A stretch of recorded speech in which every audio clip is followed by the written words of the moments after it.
დღეს ვისაუბრებთ საიდუმლო ორგანიზაციებზე, დაფარულ და გაცხადებულ გეგმებსა და მიზნებზე. გავერკვევით ვინ დგანან მათ უკან, ავხდით ფარდას საიდუმლოებებს და ვნახავთ თუ რამდენად ღრმაა ბოცვერის სწორო.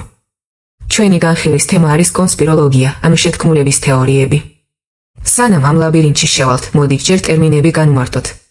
სიტყვა კონსპირაცია ლათინური კონსპირერედან მოდის და სიტყვასიტყვით ერთად სუნთქვას, საიდუმლოდ შეთანხმებას ნიშნავს. ანუ ეს არის ადამიანთა გარკვეული ჯგუფის ფარული ალიანსი რაიმე მიზნის მისაღწევად. ხოლო შეთქმულების თეორია არის მოსაზრება, რომ სამყაროში მომხდარი ესა თუ ის მნიშვნელოვანი მოვლენა, იქნება ეს ეკონომიკური კრიზისი, პანდემია, ომი თუ ცნობილი ადამიანის სიკვდილი, თავისთავადი მიზეზებით ან შემთხვევითობით არ არის განპირობებული. ისინი ვიღაცის მიერ გულისებს მიღმა მოფიქრებული საიდუმლო გეგმის შედეგია. კონსპიროლოგიური ცნობიერება ხელშესახები, ხილული, ემპირიულად აღქმადი რეალობის უკან კიდევ ერთ დამატებით განზომილებას, სარჩულს, მეორე ძირს იატაკქვეშეთს ხედავს. რისთვის სჭირდებათ ადამიანებს ეს თეორიები და რა არის მათი გამოყენებითი დანიშნულება? საქმე იმაშია, რომ ადამიანის ტვინი ვერ იტანს ქაოსსა და გაურკვევლობას.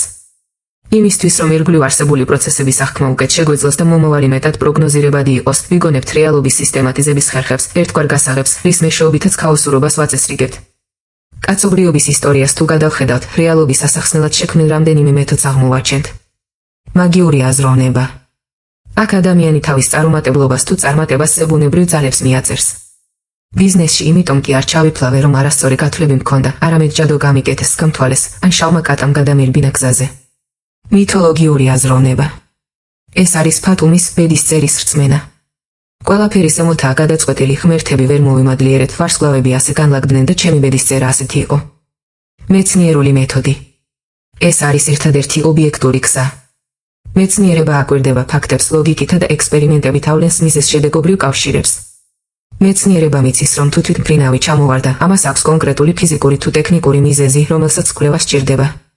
და კონსპიროლოგია. ეს მეთოდი ცდასა და დაკვირვებას კი არ ეკრდნობა, არამედ უზომუთვით გაჯერებულობასა და ბრმარწმენას. კონსპიროლოგისთვის სამყარო მარტივია.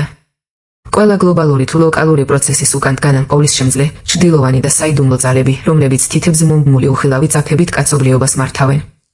კონსპიროლოგია ადამიანს აძლევს ილუზიას, რომ მან სიმართლე იცის, რაც მას ქაოტურ სამყაროში უსაფრთხოების შეგრძნებას აძლევს. როგორ მივხვდეთ, რომ საქმე გვაქვს არა რეალურ, დასაბუთებულ კვლევასთან, არამედ კლასიკურ კონსპიროლოგიასთან? როგორ მოვახდინოთ შეთქმულების თეორიის დემარკაცია და გამოვყოთ ის სხვა ახსნა განმარტებითი მეთოდებისგან? ამგვარ თეორიებს რამდენიმე უტყუარი ნიშან-თვისება აქვთ. არა შემთხვევითი პატერნი.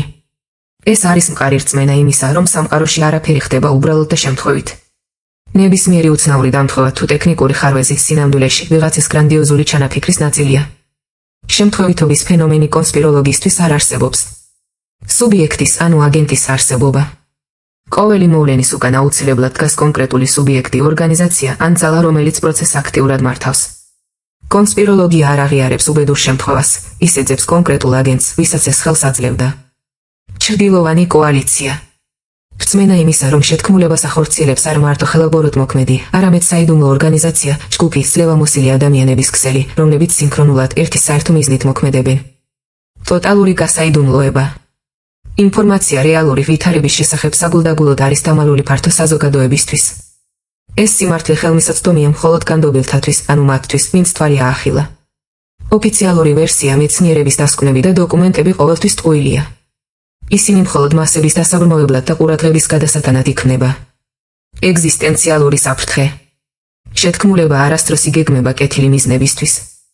ის ყოველთვის მიმართულია კაცობრიობისთვის ზიანის მიყენებისკენ, ტოტალური კონტროლის დამყარებისკენ, ხელისუფლების უკანონოდ ხელში ჩაგდებისკენ ან ჩვენი ცხოვრების ჩვეული წესის ნგრევისკენ. იმუნიტეტი ფაქტების მიმართ. ეს შეთქმულების თეორიის მთავარი ჯავშანია, მისი უარყოფა ფაქტებით შეუძლებელია. თუ კონსპიროლოგს ეტყვიან, რომ მისი ვერსიის დამადასტურებელი მტკიცებულება არ არსებობს, ის უპასუხებს. აი ხომ ხედავ, როგორ გენიალურად მალავენ კვალს, ხოლო თუ საწინააღმდეგო სამეცნიერო ფაქტს წარუდგენენ, ჩათვლის, რომ პროპაგანდამ თქვენს ტვინი გამოგირეცხათ. რატომ არის ჩვენი გონება კონსპიროლოგიისადმი ასე მიდრეკილი? პასუხი ბიოლოგიურ ევოლუციაში, კოგნიტიურ შეცდომებსა და ძირძველ ფსიქოლოგიურ შიშებში უნდა ვეძებოთ. ევოლუციური პარანოია, მტაცებელი ბუჩქებში.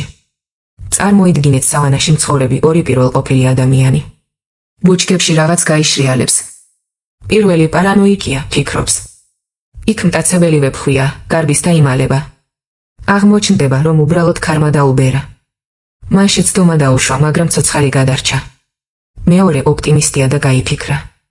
ეს უბრალოდ ქარია. ის რჩება ადგილზე და მას ვეფხვი შეჭამს. ევოლუციურად გადარჩნენ იმ პირველი შთამომავლები. ჩვენმა ტვინმა ამგვარად ისწავლა. ჯობია საფრთხე დაინახო იქ, სადაც ის არ არის, ვიდრე რეალური საფრთხე გამოგეპაროს. აპოფენია და პარეიდოლია. ადამიანს აქვს თანდაყოლილი ჩვევა, დააკავშიროს ერთმანეთთან სრულიად დამოუკიდებელი მოვლენები და ყველგან კანონზომიერება იპოვოს. ფსიქოლოგიაში ამას აპოფენია ჰქვია. მისი ვიზუალური გამოვლინებაა პარეიდოლია, როცა მაგალითად ღრუბლებში ან კედლის ლაქებზე ადამიანის სახეს ვხედავთ. ეს უნარი გვიწევს ცუდ სამსახურს, როცა სოციალურ თუ პოლიტიკურ ქაოსში ლოგიკურ კავშირებს ვხედავთ იქ, სადაც მხოლოდ შემთხვევითობაა. მასშტაბების ასიმეტრია. ჩვენს კოგნიტიურ აპარატს უჭირს იმის დაჯერება, რომ დიდ მოვლენებს შეიძლება მცირე მიზეზები ჰქონდეს. ფსიქოლოგიურად ძნელია შეეგუო აზრს, რომ რაღაც მიკროსკოპულ ვირუსში მომხდარმა უბრალო მუტაციამ შეიძლება გამოიწვიოს გლობალური პანდემია და დაანგრიოს მსოფლიო ეკონომიკა. ტვინი ამბობს. არა, ასეთი დიდი კატასტროფის უკან რაღაც მასშტაბური, გრანდიოზული გეგმა უნდა იდგეს, მაგალითად, ბილ გეიტსი, წინასწარ განწყობის დადასტურება, confirmation bias. ჯანსაღი მეცნიერული მიდგომა ჯერ აგროვებს ფაქტებს და ამის საფუძველზე გამოაქვს ობიექტური დასკვნა. კონსპიროლოგია კი პირიქით იქცევა. მას დასკვნა უკვე ჯიბეში უდევს და შემდეგ მოვლენათა მთელი მოზაიკიდან მხოლოდ იმ პაზლებს იღებს, რომლებიც მის ამ თეორიას ამყარებს, ხოლო საწინააღმდეგო ფაქტებს ნაგავშეყრის. ტელეოლოგია და პასუხისმგებლობის დელეგირება. ბევრ ადამიანს აქვს ღრმა ინტუიციური რწმენა, რომ სამყაროში ყოველ პროცესს გააჩნია რაიმე დაფარული, საბოლოო მიზანი. შეთქმულების თეორია მათ ამშვიდებს. არაფერი ხდება შემთხვევით. ტელეოლოგიური აზროვნების ხარვეზე საჩვენებლად მოვიშველიოთ ეგრეთ წოდებული ქოლგის მეტაფორა. წარმოიდგინეთ, რომ ქალაქში გადაუღებლად გაწვიმდა. ქუჩაში გამოსულმა ადამიანებმა მასობრივად დაიწყეს ქოლგების ყიდვა. შედეგად ქოლგების მწარმოებელმა კომპანიებმა ერთ დღეში მილიონები იშოვნეს. კონსპიროლოგიური, ტელეოლოგიური გონება ამ ფაქტს ასახსნის. წვიმისგან ვინი ხეირა? ქოლგების ბიზნესმა. ესე იგი, ეს წვიმაც ამ კომპანიების ფარულმა შეთანხმებამ გამოიწვია, რათა საწყალი ხალხისთვის ქოლგები მიეყიდათ, რეალობა კი ასეთია. წვიმა ბუნებრივი ატმოსფერული მოვლენაა. ბიზნესი წვიმას კი არ იწვევს, არამედ მასზე რეაგირებს. კონსპიროლოგიური ახსნა ამავდროულად ადამიანს ფსიქოლოგიურ შვებას ჰქვრის. თუ მსოფლიოს ჩრდილოვანი მთავრობა მართავს, ესე იგი, მე როგორც ინდივიდს არანაირი პასუხისმგებლობა აღარ მაკისრიაჩევს ცხოვრებაზე თუ წარუმატებლობაზე. მე ხომ მაინც ვერაფერს შევცვლი. ამპარტავნების ფაქტორი. კონსპიროლოგია ადამიანს ანიჭებს ინტელექტუალური უპირატესობისა და რჩეულობის განცდას. მისი შინაგანი მონოლოგი ასეთია. აი ეს უბრალო მასა, ეს ცხრები ბრმები არიან და ოფიციალური ვერსიების სჯერად. მაგრამ მე განსაკუთრებული ვარ. კონსპირაციული თეორიის ნებისმიერი მხილება თუ გაბათილება ავტომატურად ბადებს ახალ, კიდევ უფრო მასშტაბურ კონსპირაციას. ეს ფრაქტალური ლოგიკა კონსპიროლოგიას აბსოლუტურად შეუვალს ღვთის ნებისმიერი ფაქტის, მტკიცებულებისა თუ საღი აზრის მიმართ. ფაქტების არარსებობა ამტკიცებს, რომ შეთქმულება იდეალურად მუშაობს, ფაქტების არსებობა კი ამტკიცებს, რომ ის თავად შეთქმულებმა შემოგვიგდეს ჩვენს მოსატყუებლად. ამგვარად იქნება ეგრეთ წოდებული უსასრულო რეგრესი, infinite regress. დონე 1. მასონები მართავენ მსოფლიოს. დონე 2. მასონები ამხილეს, რადგან ეს ილუმინატებს აწყობდათ, რათა კვალი აერიათ. დონე 3. ილუმინატებიც მხოლოდ პაიკები აღმოჩნდნენ რეპტილოიდების ხელში. მეცნიერების ფილოსოფოსის კარლ პოპერის აზრით, კონსპიროლოგია, როგორც სოციალური ფენომენი, მოდერნის ეპოქის პროდუქტია. სამეცნიერო ტექნიკურმა პროგრესმა სამყაროს განმარტების რელიგიურ-მითოლოგიური ხერხი შეასუსტა. ადამიანთა წარმოდგენებში კუდიანები და დემონები საიდუმლო ორგანიზაციებმა ჩაანაცვლეს და ყველა პრობლემის სათავედ ახლა უკვე კულისების მიღმა მოქმედი ძალები გამოცხადდნენ. თუმცა შეთქმულების თეორიების ფესვები გაცილებით ღრმაა და პირდაპირ რელიგიურ მისტიკაში გადადის. ფაქტობრივად, ანტიქრისტეს მითი, ეს არის კაცობრიობის ისტორიაში პირველი აპოკალიფსური ბლოკბასტერის სცენარი, სადაც ყველაფერი წინასწარაა გაწერილი. ფარული ორგანიზაციები, მასობრივი დაჭიქვა, ხეცის ნიშანი და მზაკრული გეგმა. რელიგიური ფოლკლორი ამჯერად ჩვენი განხილვის თემა არ არის და ამ კუდიან და რქებიან არსებებზე დიდხანს არ შევჩერდებით. თუმცა გავიხსენოთ ამ თემასთან დაკავშირებული ყველაზე ცნობილი შარში, ლეო ტაქსილის შეთქმულება, იგივე ტაქსილის ვაქსი. მე-19 საუკუნის მიწურულს ფრანგმა ჟურნალისტმა და ათეისტმა გადაწყვიტა ენახა, თუ რამდენად შორს შეეძლო წასულიყო საზოგადოებრივი გულუბრყვილობა. მან გამოაცხადა, რომ მოინანია გახდა თავგამოდებული კათოლიკე და დაიწყო მამხილებელი წიგნების წერა. ტაქსილმა შეთხზა ზღაპარი, თითქოს თავისუფალი მასონების სინამდვილეში ფარულ სატანისტურ სექტას, ფალადიზმს, წარმოადგენდნენ, პირადად ლუციფერს სცემდნენ თაყვანს და მსოფლიოს დასაპყრობად ანტიქრისტეს გზას უმზადებდნენ. ტაქსილის ფანტაზიას საზღვარი არ ჰქონდა. ის აღწერდა საიდუმლო ლაბორატორიებს, სადაც დემონები მასონებს გეგმებს უწერდნენ. გამოიგონა ვინმე დიანა ვონი, ლუციფერის მღვდელმსახური ქალი, ნიანგზე ამხედრებული დემონები, ეშმაკი, რომელიც მის თვალწინ პიანინოზე კუდით უკრავდა. ტაქსილი ვარაუდობდა, რომ ამ ბოდვას არავინ დაიჯერებდა, მაგრამ კათოლიკური ეკლესია და საზოგადოება ეიფორიამ მოიცვა. წიგნები დიდი ტირაჟებით იყიდებოდა, თავად რომის პაპმა ლეო მე-13-მ ტაქსილს აუდიენცია გაუმართა, დალოცა და კათოლიკური რწმენის დამცველი უწოდა. 1897 წლის 19 აპრილს პარიზის გეოგრაფიულ საზოგადოებაში ტაქსილმა დიდი პრესკონფერენცია გამართა, სადაც ყველანი მის მიერ გამოგონილი დიანა ვონის გამოჩენას ელოდნენ. ამის ნაცვლად ის სცენაზე ავიდა და გამოაცხადა, რომ ბოლო 12 წლის განმავლობაში მის მიერ დაწერილი ყოველი სიტყვა, მასონები, სატანიზმი, დემონები და დიანა ვონიც, მისი ფანტაზიის ნაყოფი და უხუნჯობა იყო. რის შემდეგაც ტაქსილმა რომის პაპისგან დაწყელა და შეჩვენება მიიღო. მსგავსი მისტიფიკაცია მე-20 საუკუნეშიც განმეორდა, თუმცა საპირისპირო უკუშედეგით. 1960-იან წლებში, როდესაც რობერტ ანტონ უილსონი, ამერიკელი მწერალი, ფუტუროლოგი და პაროდიული რელიგიის, დისკორდიანიზმის ერთ-ერთი ფუძემდებელი, ჟურნალ პლეიბოიში მკითხველთა წერილების განყოფილების რედაქტორად მუშაობდა, ყოველ დღე მას ათასობით პარანოიდული წერილი მისდიოდა, სადაც ხალხი ყველაფერს აპოკალიფს, კომუნისტებსა და ფარულ ორგანიზაციებს აბრალებდა. უილსონს და მის მეგობარ კერი თორნლის მოუვიდათ იდეა, რომელსაც მოგვიანებით ოპერაცია მაინდბექი უწოდეს. მათი მიზანი იყო საზოგადოება აბსურდული და ურთიერთგამომრიცხავი კონსპიროლოგიური ნარატივებით გამოეკვებათ, რათა ინტელექტუალურ ჩიხში შეყვანის შემდეგ ხალხს საბოლოოდ დაეწყო კრიტიკული აზროვნება. იარაღად კი აირჩიეს დიდი ხნის მივიწყებული, მე-18 საუკუნეში რეალურად არსებული და შემდგომ გაუქმებული საიდუმლო ორგანიზაცია, ბავარიული ილუმინატები. უილსონმა და მისმა თანამზრახველებმა დაიწყეს ფიქტიური წერილების წერა საკუთარ ჟურნალში. ერთ წერილში ვიღაც შეშფოთებული მოქალაქე ამტკიცებდა, რომ ილუმინატებმა მოკლეს ჯონ კენედი. მეორე წერილში სხვა ავტორი ამას უარყოფდა და ამბობდა, რომ კენედი თავად იყო ილუმინატი და კვალი შეგნებულად აურია. ისინი აყალბებდნენ და სხვადასხვა ჟურნალ-გაზეთებში აპარებდნენ ვითომ საიდუმლო დოკუმენტებს ილუმინატების გლობალურ გეგმებზე.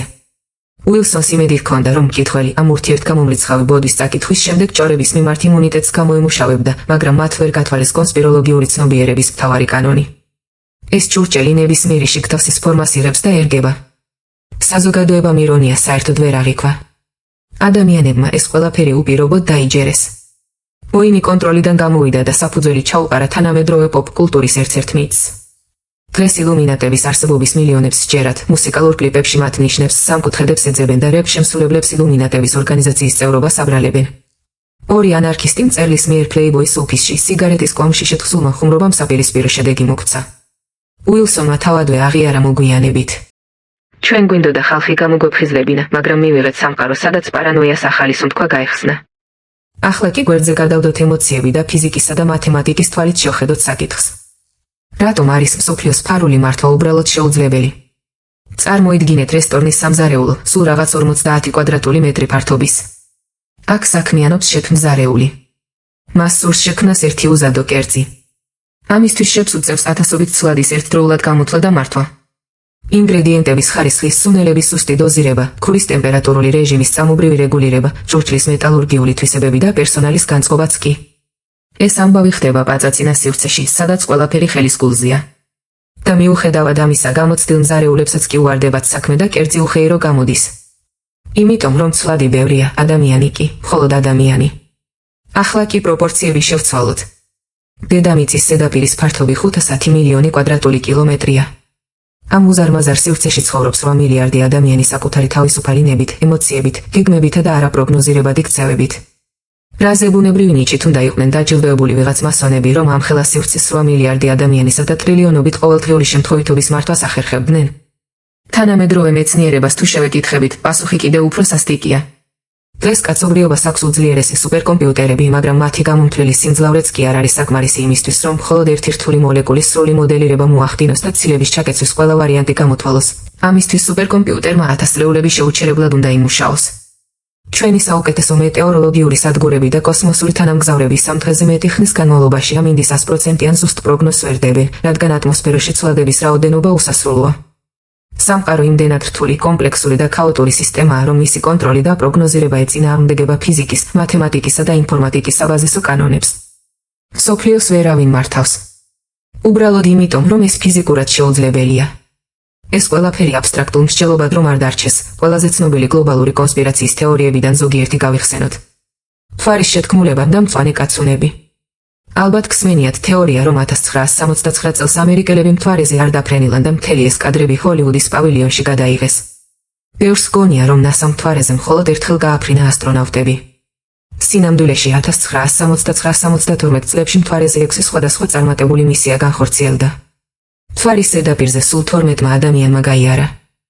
აპოლონის მისიებმა მთვარეზე დაამონტაჟეს სპეციალური მოწყობილობები, კუთხოვანი ლაზერული ამრეკლები.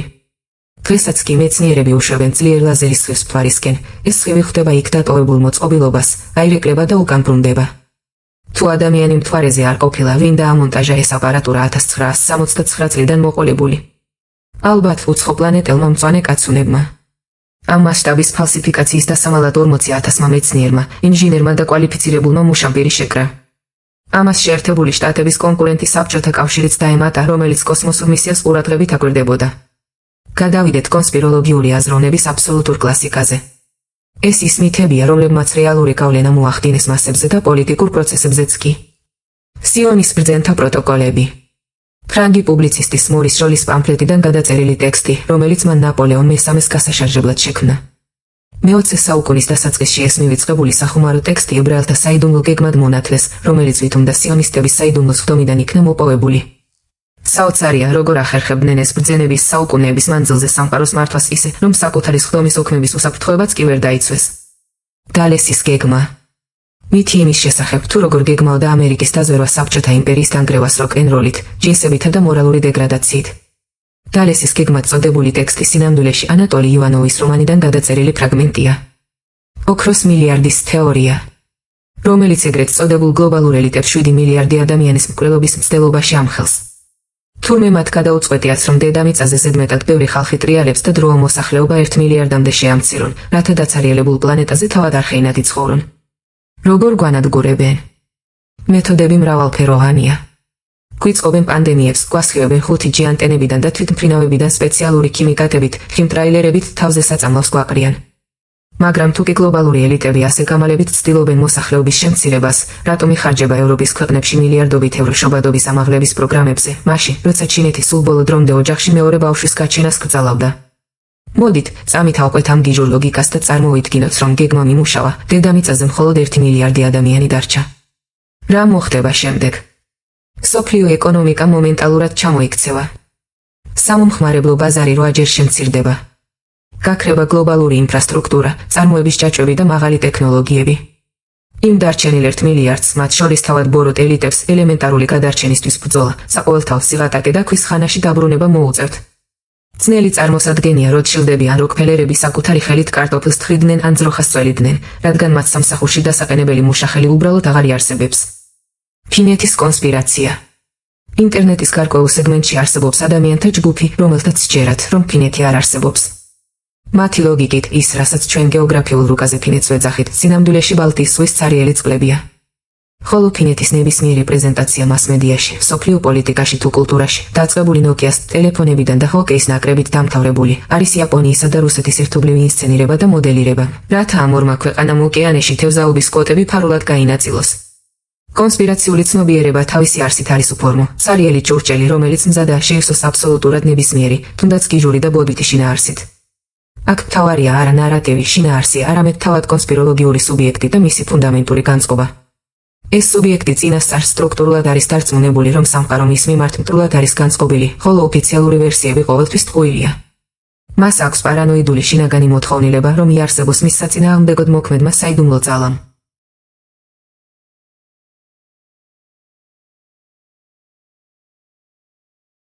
და რა თქმა უნდა, მასონები უმაგისოდ როგორ იქნება? ვინ არიან სინამდვილეში მასონები? პასუხი ბანალურია. უბრალოდ იმ დროის სამოქალაქო საზოგადოება. ეს ორგანიზაცია ჩამოყალიბდა და გაძლიერდა აბსოლუტური მონარქიების ხანაში, ეპოქაში, როდესაც ევროპულ სამეფო ოჯახებს ჰქონდათ აბსოლუტური ძალაუფლება. ინტელექტუალები, მეცნიერები და პროგრესული ადამიანები ათასნაირ დახურულ თუ საიდუმლო ორგანიზაციებში წევრიანდებოდნენ. ჰქონდათ იმ დროისთვის რევოლუციური მიზნები. კონსტიტუციის შემოღება, იმპერატორთა ძალაუფლების კანონებით შეზღუდვა და რესპუბლიკანიზმის დამკვიდრება. ამ იდეებზე ხმამაღლა ლაპარაკი იმ ეპოქაში უსაფრთხო არ იყო. დღეს მოსაწყენიც კია. მოდით, მშრალი სტატისტიკით შევხედოთ რეალურ პარამეტრებს, რა ადგილს იკავებს საქართველოს დღევანდელ მსოფლიო რუკაზე. ეკონომიკა. რა წილი უკავია საქართველოს ეკონომიკას გლობალურ, მსოფლიო ეკონომიკაში? 1%-ის მიათედიც კი არა. ჩვენი მთლიანი შიდა პროდუქტი მსოფლიო მასშტაბით შეუმჩნეველი წერტილი და დასაშვებ სტატისტიკურ ცდომილებაზე ნაკლებია. ლოგისტიკა და ტრანზიტი. რაოდენობის თვირთი მოძრაობს ჩვენს ტერიტორიაზე მსოფლიოს გლობალური თვირთბრუნვიდან. ესეც 1%-ზე ბევრად ნაკლებია. ბუნებრივი რესურსები. მსოფლიო რესურსების ოკეანეში ჩვენი წილი მხოლოდ ერთი პატარა წვეთია. და ამ ოცემულობაში ჩნდება უმარტივესი კითხვა. ვინ რომელი მსოფლიო მთავრობა თუ მასონთა ლოჟად ახარჯავს თავის ძვირფას დროს მილიარდობით დოლარსა და რესურს იმისათვის, რომ პირადად შენს წინააღმდეგ შეადგინოს საიდუმლო გეგმა? ეს ხომ უბრალოდ არასერიოზული საუბარია. მაშინ რით აიხსნება ეს ყოველივე? იგი არის თვითშეფასების ამაღლების სასოწარკვეთილი მცდელობა. ადამიანს იმდენად უჭირს საკუთარი უმნიშვნელობის აღიარება, რომ ქვეცნობიერად იგონებს ილუზიას. მე იმდენად მნიშვნელოვანი და დიდი ვარ, რომ თვითძლევამოსილი მსოფლიო მბრძანებლები მებრძვიან. ამგვარი მენტალური მდგომარეობა შიზოფრენიულად პარადოქსულიც არის. ერთი მხრივ ხარ განსაკუთრებული, უძლეველი, არაჩვეულებრივი, მაგრამ მეორე მხრივ ხარ უკიდურესად მკეფე და უსუსური, რომელსაც ვიღაცამ შეიძლება ყველაფერი თვალის დახამხამებაში წაართვას. ამგვარი კრიზისის მთავარი მიზეზი არის რეალობისგან სრული გაუცხოება. როდესაც საზოგადოება გამოთიშულია ნამდვილი ეკონომიკური, სამეურნეო, სამეცნიერო თუ ჰუმანიტარული საქმიანობიდან, ადამიანები კარგავენ რეალური სამყაროს პარამეტრების აღქმას. ეს ზუსტად ჰგავს გამოუცდელ პატარა ბავშვს, რომელსაც გულწრფელად ჰგონია, რომ ცაში მზე იმისთვის არსებობს, რომ პირადად ის გაათბოს. ბავშვური ეგოცენტრიზმის გამო მას უბრალოდ ვერ წარმოუდგენია, რომ მზის არსებობას თავისთავადი, კოსმოსური მიზეზები აქვს და მას საერთოდ არ აინტერესებს დედამიწის ბინადართა არსებობა. კონსპიროლოგიური აზროვნება სხვა არაფერია, თუ არა ცრუცნობიერების კლასიკური მაგალითი.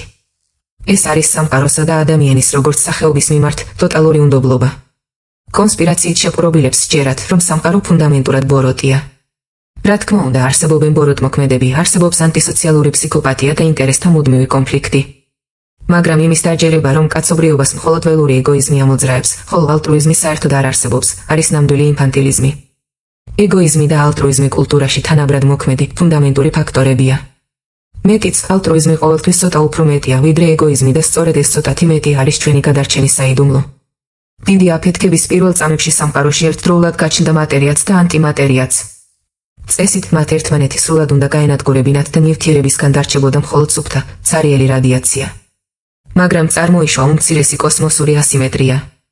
ყოველ მილიარდ ანტიმატერიის ნაწილაკზე რატომღაც გაჩნდა მილიარდ ერთი მატერიის ნაწილაკი. აი ამ ერთმა ზედმეტმა ნაწილაკმა გადაწონა სასწორი.